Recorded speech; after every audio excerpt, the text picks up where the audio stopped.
Welcome to In the Middle. I'm Vykky. I'm a wife, a mom, and a leader shaping some of the world's most beloved brands.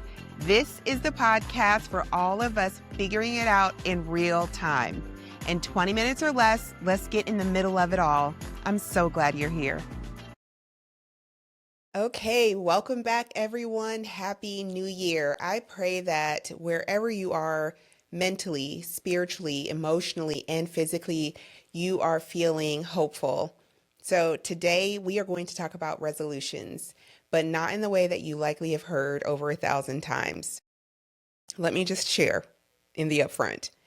I have a love-hate relationship with resolutions.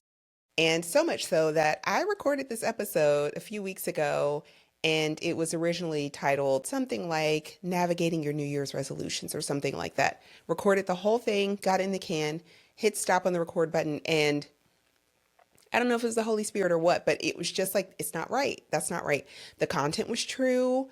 I shared, of course, my anecdotal stories like I always do, but it just didn't feel like the message I was supposed to relay.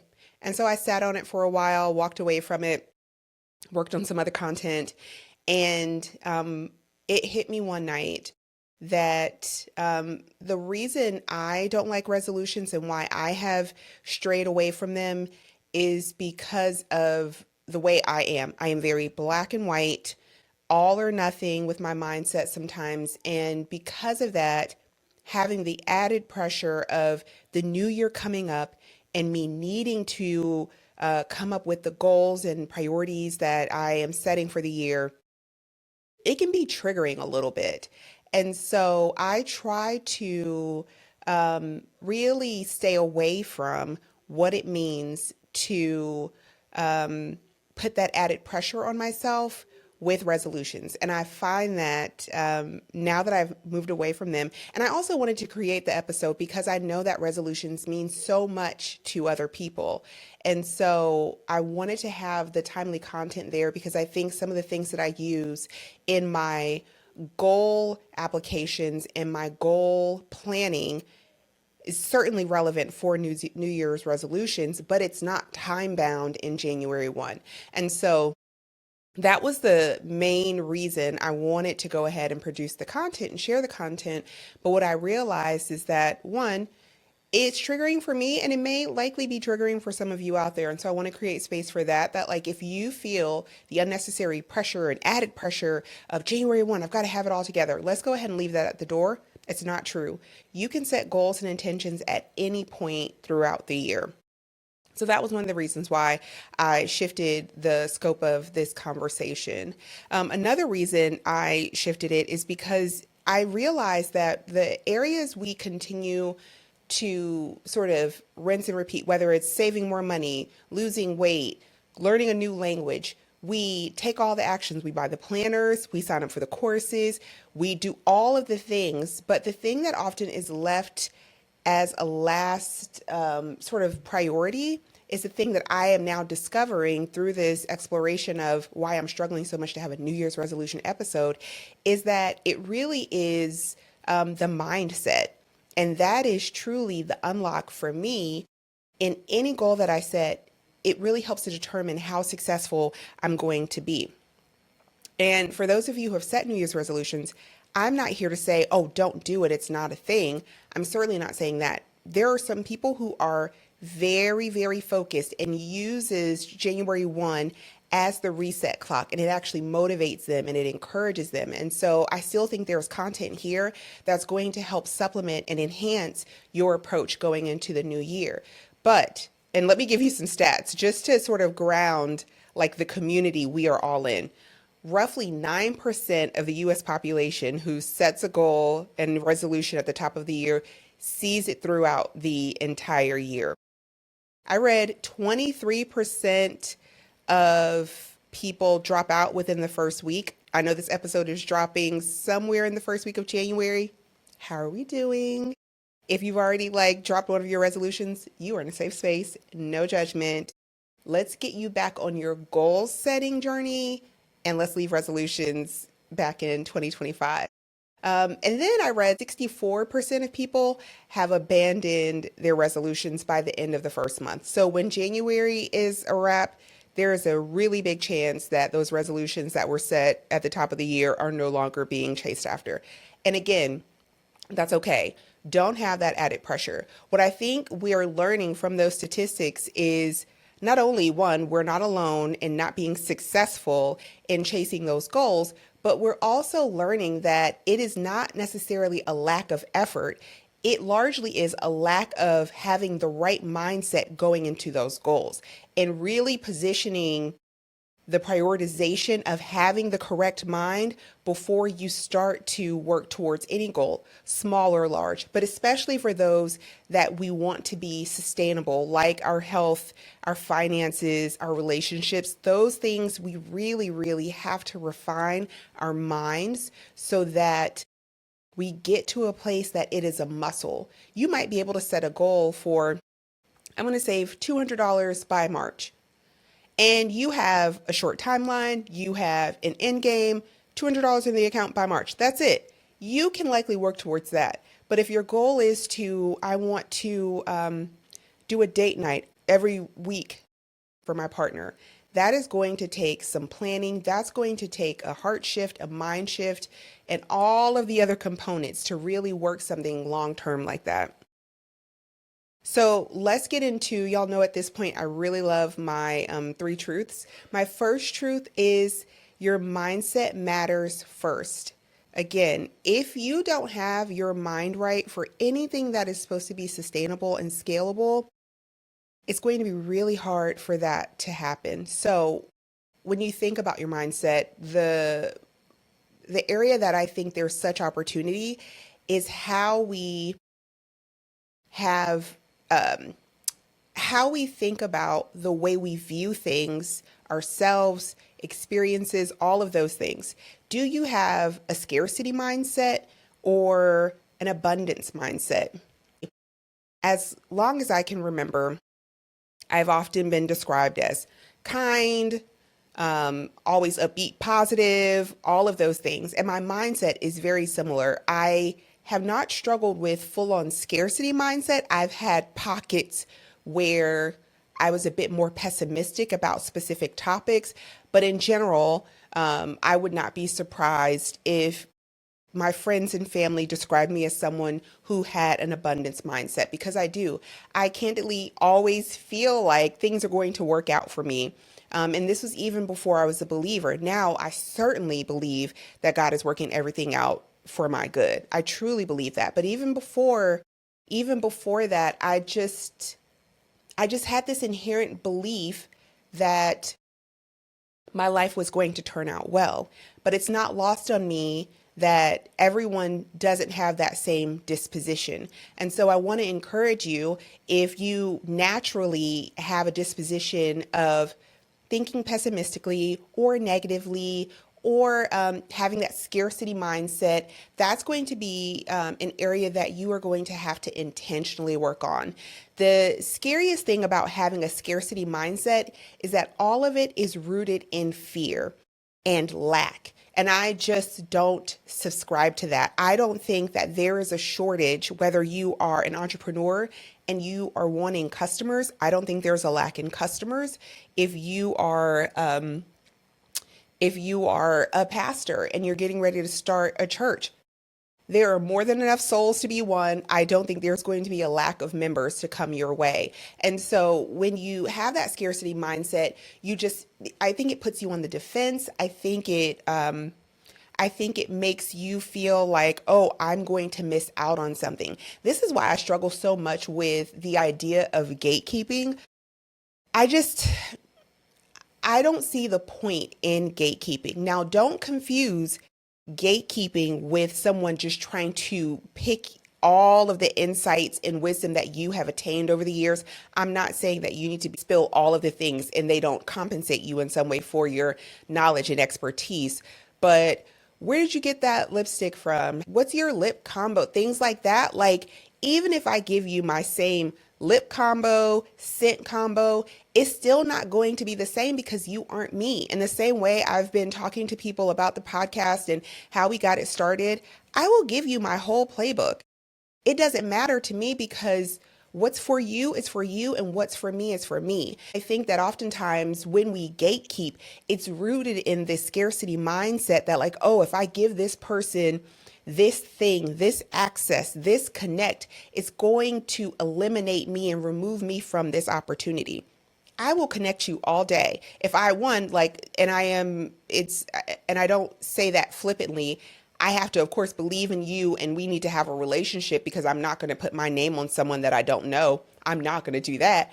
But if I believe in you, we have a relationship and I trust that you are going to steward the thing that I'm handing to you, certainly, I'm certainly happy to do it because if anything, I'll be honored for your growth and success because I can say, hey, I played a little small part in that. And if that means helping your dreams come to fruition, what a blessing that is to me. And I don't think there would be a gap or lack in my life because you were able to capitalize on my learnings. So I say all that to say the scarcity mindset will hinder you and delay the progress you're trying to make because you are so busy looking left and right to see how other people are doing, how you compare to other people, and it's just a waste of time. So do your level best to lean into that abundance mindset. I think the benefit of having an abundance mindset is that you do have this kind of wildly optimistic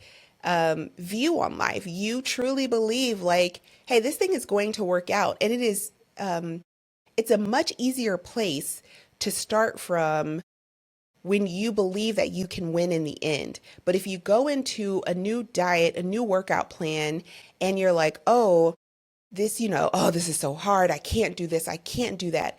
It is going to take that much more effort for you to continue to progress if you are constantly saying and believing the worst about yourself and your situation. The last thing I'll say is that when you're dealing with sort of setting new goals, your mindset, it has to come first. That can't be the last thing you work on and develop because when you skip out on that preparation, there is no sustainability that will follow because you haven't built that muscle and you haven't developed that foundation. My next truth, you have to mind the company you keep. Now, I've heard those statistics about you are like the average of the 5 people you spend the most time with. Birds of a feather flock together. You are the company you keep, all of those things. And I think all of those sayings and old adages, they like hold some truth. I think that there's some truth in all of those versions of kind of who you keep around you. For this conversation, I would say that when you find yourself around negative people, whether that is family members, coworkers, friends, um, it is harder to sustain your happiness and your positivity if they are constantly dumping negative things on you. Now, please don't turn off this episode right now and be like, yep, I got to cut everybody off. Vykky said I can't have y'all negative people around me. Certainly do an audit of your life and your community, but I completely understand if the people you love tend to be negative.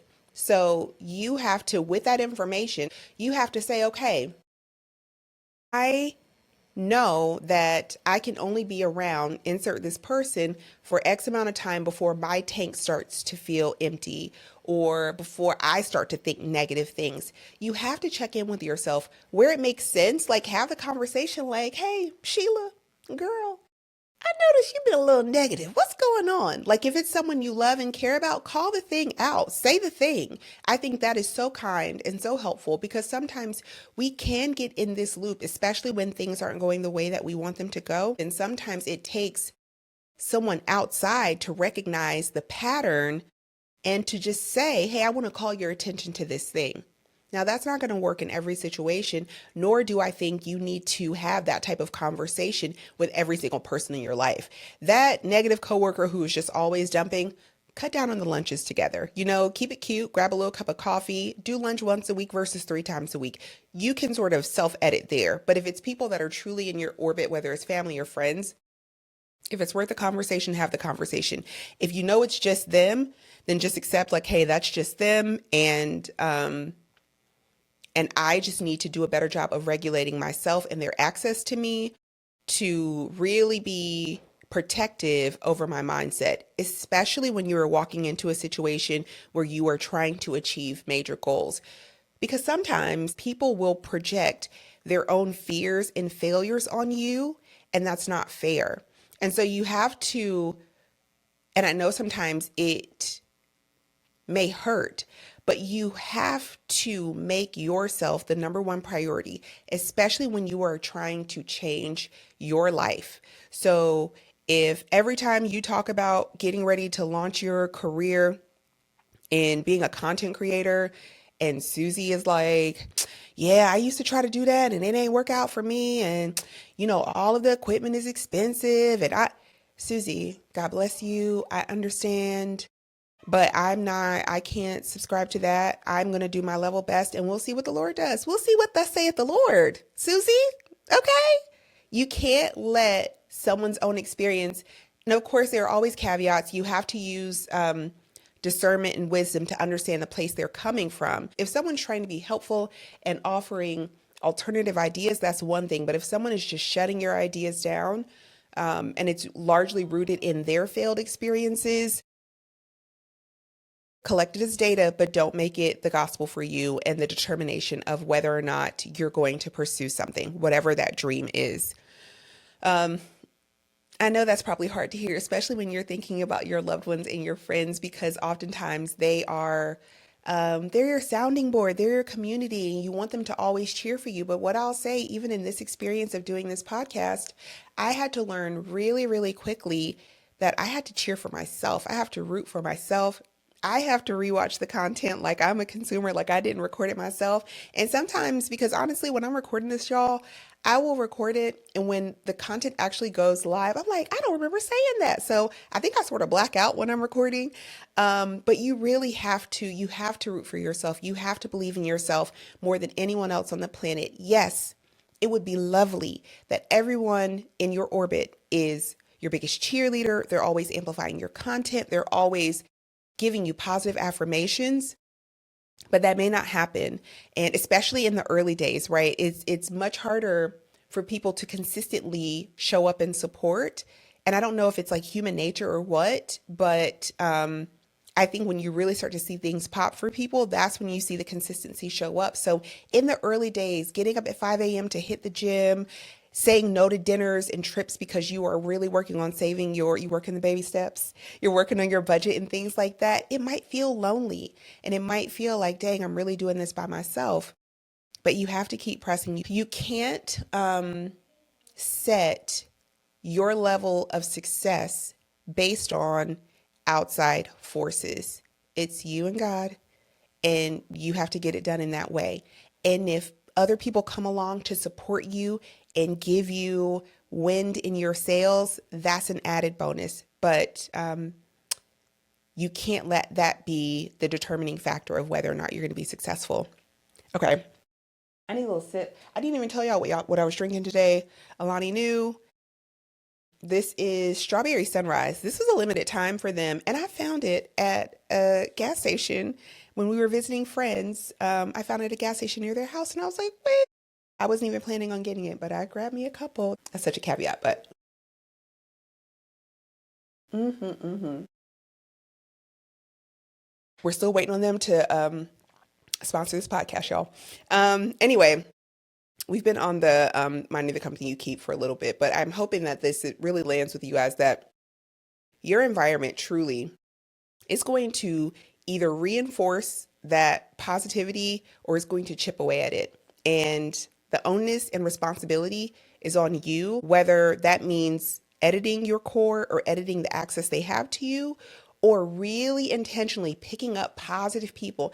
And these are people that you can meet on the internet. I've got besties on the internet. So if you see that there is lack in positivity around you in your current circle, go find those positive people so they can really help to build up you and your goals and what you're trying to do. Get that support system in place to make sure that you're successful. All right. So, my third truth, and this is one that y'all, as soon as I think I've conquered it, something pops up and I'm like, ooh, I can still do a little work here. My third truth is how you speak to yourself. Why is this such a struggle for me? I will berate myself. I am so critical of me and how I show up sometimes, whether it's at work, whether it's in my marriage. And I think when I'm managing it well, actually being critical and very type A has helped to make me successful in my career and in my marriage and in motherhood and all of the areas, being a friend, all of the areas. I find that my disposition is helpful. But where it gets unhealthy is that self talk. So this just happened maybe a week or two ago. I was on Marco Polo. If you've listened to other episodes, you've heard me talk about Marco Polo. I was on Marco Polo with my bestie, and I said to her, like, I was really beating myself up about something. I just went on and on and on. And then I truly believe the Holy Spirit stopped me and said, would you talk to Brie like this if she made this mistake? And my answer, of course, was no. So it's like, why am I so hard on myself? And why do I say such mean things to myself that I would never say to a friend? And so I would encourage you that as you are setting these goals, if you're deciding to do your resolutions, you have to start with self kindness. You have to speak positively over yourself, over the goals you're trying to achieve. You have to believe that those things are achievable. And it's not enough to believe it. You have to say it. You have to say it out loud. You have to say it to yourself when you're looking at the goals. You're going to say, oh man, I can't wait to see when you cross the finish line after you finish your first marathon this year. Like you have to start visualizing those things as though they are, because it is going to be a mental game, oftentimes, especially when you're dealing with the health journey, which is something that I have been on my entire life. I'm like, Lord, when I make it to heaven, can we talk? Can we talk? But it is such a mind game for those of you who continue to struggle with your weight or continue to struggle just with eating in general, whether you're happy, whatever it is. Look at it as collecting data. Stop looking at it through a sense of shame or guilt. You have to release that from yourself because it will keep you in bondage if you have the perspective that you're not good enough, you're not doing enough, that those things, that's the trick of the enemy. And I believe that with my whole heart. And once I was able to free my mind of that, I looked at things so differently. So we've gone through the three truths. I want to give you some practical strategies to support this mindset shift. So, and I sort of alluded to this in the last piece, really the affirmations and the daily repetition of your affirmations. It's not enough just to sort of think in passing, like, oh, I'm going to have a great workout today, and that's it. No. If you are going for major goals, if you are really trying to knock this thing out of the park, this has to be intentional. You have to write out your affirmations. You need to say, okay, I need 10 affirmations that I'm going to repeat to myself today, whatever it is, whatever the thing is. And you may have specific things that you're working on. If you don't consider yourself a writer, and it's hard for you to sort of think about the things you need to affirm, it's 2026. Let's use our bestie ChatGPT for inspiration. Say, hey, ChatGPT, if you're me, you name your, I'm not going to tell y'all what I name my girl, but she know who she is. But you say like, hey, I need 10 affirmations to remind myself that I am doing a great job being a stay-at-home mom, and be specific about how I show up as a stay-at-home mom. And it will push out exactly what you need. And if things don't speak to you, keep iterating. I found that, you teach your ChatGPT, the more you teach it, the more it learns. Now, I know that gets a little dangerous, and please don't bother me in the comments about, yeah, yeah, yeah, yeah, yeah. The technology has all the information it needs on me. I'm already in the ether. I have just I've given up. So I find that that is actually really, really helpful to help move me in the right direction. And I would especially say this for those of you who struggle with having a scarcity mindset. Get those affirmations, print them out, and say those things every single day. Even if you have to say them twice a day, 3 times a day, print them out, make them visible, and say them out loud. Your brain needs to hear you say it out loud. It's not enough to read it. Say it and start to believe it. When I am struggling to worship, when I sing the songs out loud in my terrible singing voice, but I will sing them out loud, I can physically feel that heart shift. And so I think in the same way, when you say those affirmations, you may not believe it the first day, even the first week, but over time, that thing will get down in your spirit and you will start to believe the things that you're saying. So be intentional about saying those affirmations. Go to Elevation Church, and Pastor Stephen has affirmations on, I'm assuming Spotify too, but on Apple Music. Apple Music. And I have a playlist of all of the affirmations that he's done over the years. And I use them to work out. It really pushes me through the workout. It has a great beat to it. So however you need to get it into your spirit, go do it. Make them yourself. Record yourself saying it if that's going to be helpful. However you approach it, just find those affirmations, make them very specific to you, and then say them. In addition to that, I would encourage you to write things down. So not only are you writing down these affirmations, you're writing down your goals. And we've talked about goals in another episode, but just be reminded that when you're establishing your goals or your resolutions, make them SMART. They need to be specific, measurable, achievable, results focused, and time bound. Had to remember, y'all, I hadn't prepped for that part, but it just hit me that I needed to make sure that I called out that it needs to be a SMART goal. So I hope that's right. If not, I'll put it in the show notes, or y'all know, just Google SMART goals. But those are the things, I'm pretty sure.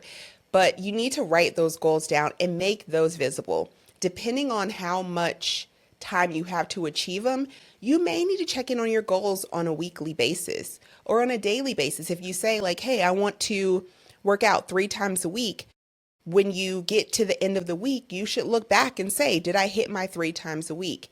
If you didn't, do not beat yourself up. Remember, positive self-talk. Hey, yeah, you said 3 times a week, but you only made it 1. Let's explore what happened. Oh, I traveled for work. Oh, my kid was sick. Oh, there are specific things. Or you can say, my energy was low.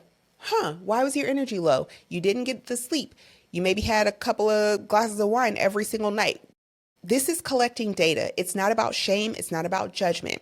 So make sure you write all of those things down. Clarify your goals. I would say you should not go longer than a quarter to reflect on your goals, because then that makes me wonder, is this goal really a priority?